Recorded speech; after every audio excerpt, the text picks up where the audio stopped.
You said that you're a trans woman. I trans female, yes, ma'am, sir. Do you have a penis? How dare you!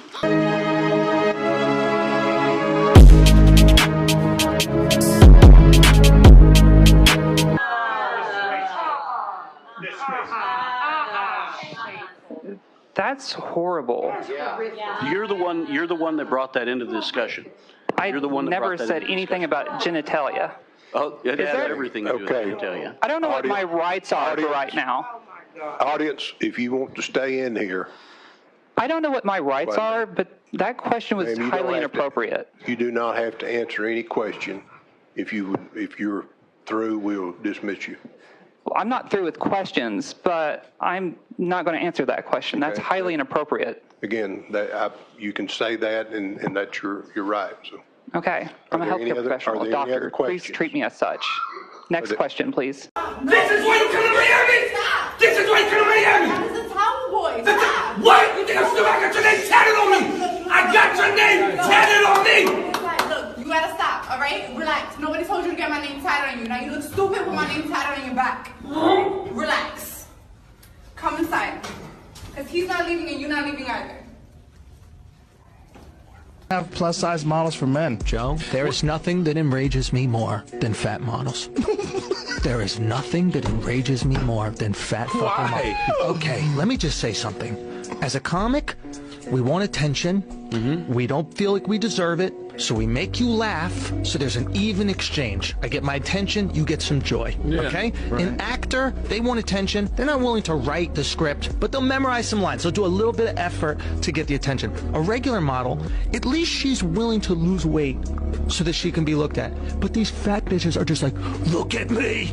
I deserve to be looked at. Stop using the word bitches in 2019. Look at that. What the fuck? Saw this article, it says cycling governing bodies bars transgender females from women's international events. UCI said the cyclists that transition after male puberty will be barred. Fair enough, right?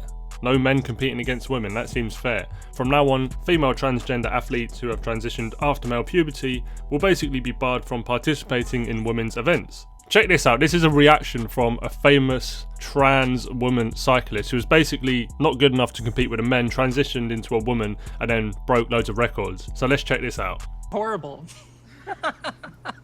Okay, say more. I was a tenured professor in Charleston, South Carolina, and I retired from that to flee the country that is melting down over trans rights because I'm Canadian, and so I fled back to Canada, and I have the privilege to be able to do that, to escape this utter onslaught of anti-trans legislation and sentiment, and I felt unsafe there.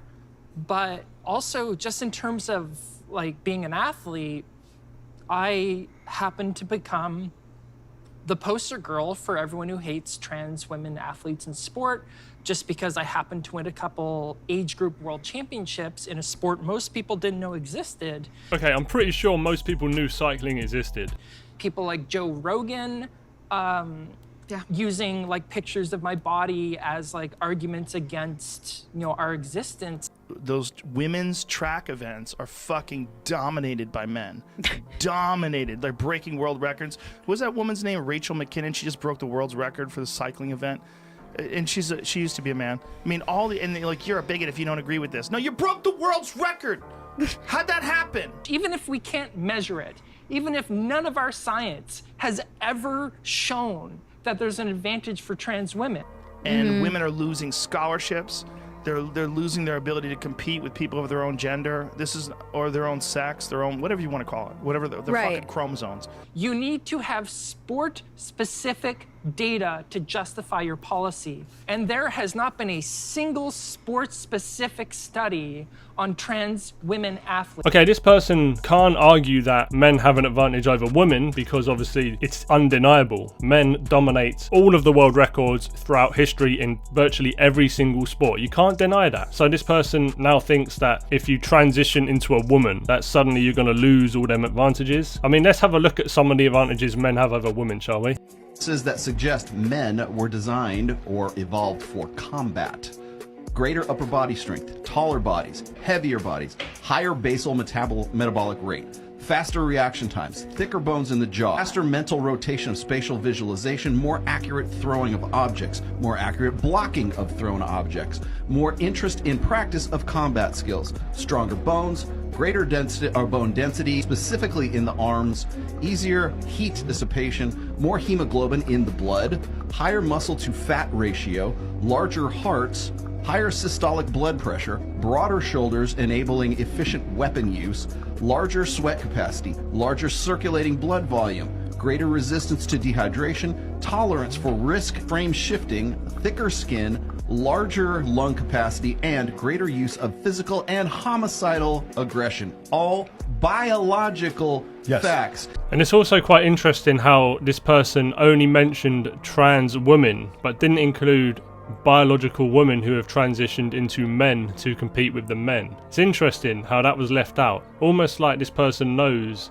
that the advantage only goes one way, and that is for the men transitioning to women.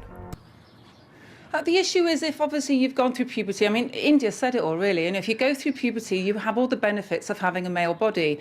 And even if you transition and reduce your testosterone, you're still going to have those benefits. You're going to have the bone structure, the slightly bigger heart, more red blood cells, the smaller pelvis, sitting on a cycle, that makes quite a big difference. So therefore, a female athlete competing against a transgender female is always going to be at a disadvantage.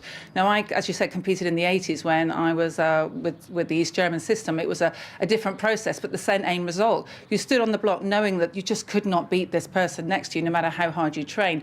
And that's why I've come out and said what I've said to support Martina, as has Paula, as has Nicola Adams. Many people are actually saying, look, come on, we are not transphobic whatsoever. We understand that transphobic men and women have gone through a really tough process, and we very much support them. But actually, we also need to support female athletes as well. The U.S. and California government should pay. Well, what do you mean by everyone. the government? You mean taxpayers? Yes, I mean taxpayers. Oh, so someone else should pay for your school? Yes, that's how taxes work. I just find it funny, like the entitlement that you want somebody else to pay for your schooling or your education. That is how taxes work. Yes. Okay, yeah, I mean, I reject that fundamentally. Invest in yourself. A lot of money is hoarded within rich people and companies, the top 1% of people. What's the difference between someone who has 100 million and 200 million for their lifestyle? It's a big difference when you talk to an entrepreneur that's willing to give up his entire life to go to take risks to change the world. If you feel the government is going to take more than half of what you earn, it disincentivizes risk taking. Norway, Sweden, Finland, Denmark have a 55 to 60% tax rate at the top level. Can you name a single billionaire, entrepreneur, or big company from those four countries? No, because I'm American. You know who can name plenty of American companies? They can. Tesla, SpaceX, Apple. We have the greatest and best companies because there is still this idea that if you take big risks in this country, you can get a payoff. Yeah, these people are so delusional. Give me the stuff that you've earned is basically their argument, okay? They're probably going to get a mortgage in a few years and complain that they are not getting mortgage forgiveness, all right? Just, everyone else should pay for my stuff. A man who's never paid taxes, probably never even paid a bill, but wants everybody else who is working to pay for his college loans. Bearing in mind, when you go to college, you come out with a higher education and it gives you the opportunity to get higher paying jobs. Why should someone who didn't have the opportunity to go to college have to pay for you to go through college when he's out here working hard paying taxes, and then you're going to come out and get a better job than him? That doesn't make any sense. It's entitlement. 75 years.